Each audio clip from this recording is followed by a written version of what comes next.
आपको बताता हूँ प्रधानमंत्री लग गया इसलिए आपको प्रॉब्लम हो रही है। जब्बार साहब मैं आपको जवाब देता हूँ कि भारत को प्रॉब्लम क्या है सर। तो वहां लगा रहने दें। अब सुन भी लीजिए जब्बार साहब।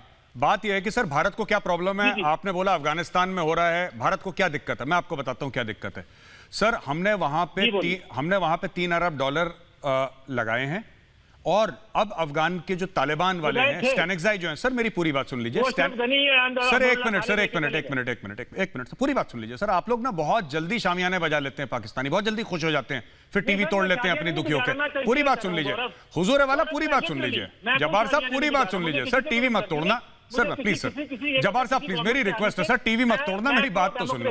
अरे जब्बार साहब आप गुस्सा हो रहे हैं, मैंने तो बोलना शुरू नहीं करा, मैंने तो आपसे इजाजत मांगी तब बोला सर, मैंने आपसे इजाजत मांगी है। देखिए भारत ने वहां पे 3 बिलियन डॉलर लगाए क्योंकि भारत के पास हैं, हमने लगा दिए। फिर क्या हुआ, अफगान तालिबान ने हमें अप्रोच करा कि आप और पैसा लगाइए वहां पे जो आयरन ओर है यानी कि लोहा है जमीन से, वो निकालिए, आप वहां पे इन्वेस्टमेंट करिए, हम आपको गारंटी देते हैं कि आप बिल्कुल ठीक होंगे। दोहा में मीटिंग हुई थी, दीपक मित्तल साहब है हमारे एम्बेसडर और स्टैनिक्साई के बीच में मीटिंग हुई थी, आपको पता है। यह भारत के इंटरेस्ट है, हम वहां पे पैसा लगा रहे हैं सर। अच्छा अफगानिस्तान, एक और ऐश्वर्या अगर आपकी अनुमति हो मैं एक और चीज बोलना चाहता हूं। पाकिस्तान अक्सर यह कहता है कि साहब भारत, और ये जब्बार चौधरी साहब भी ये बात में अग्री करेंगे, पाकिस्तान अक्सर यह कहता है कि इंडिया का क्या लेना देना है वहां पे। इंडिया का तो बॉर्डर मिलता ही नहीं है वहां पे, इंडिया का 1 किलोमीटर का बॉर्डर नहीं है, फिर इंडिया क्यों अफगानिस्तान में अपनी राय रखता है या अफगानिस्तान में दखल देना चाहता है। तो राय रखने की प्रॉब्लम नहीं है। जब्बार साहब सुनिए, मेरी बात सुन लीजिए सर, मेरी बात सुन लीजिए। नहीं सर इंडिया राय भी रखेगा, इंडिया सर हुजूर वाले सुनिए मेरी बात सर, एक मिनट। आपको प्रॉब्लम है, ठीक है अच्छी बात है। देखिए इंडिया राय भी रखेगा, पैर भी रखेगा, हाथ भी रखेगा और सर भी रखेगा।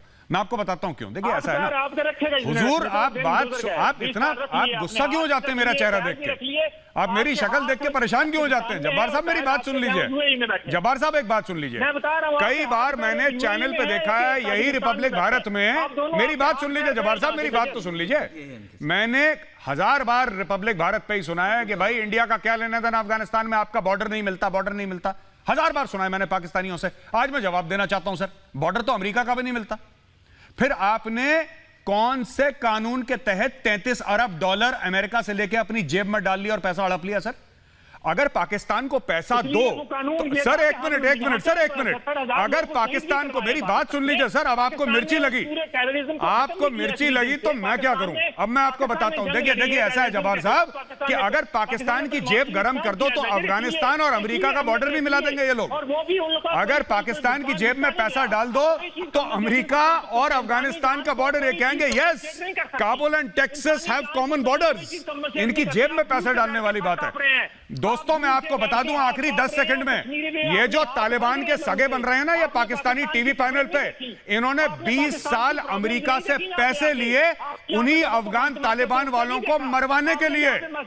इन्होंने मुल्ला बरादर को जेल में रखा, अफगान तालिबान को जेल में रखा अमेरिका से पैसा लेके, और आज ये मुकर गए।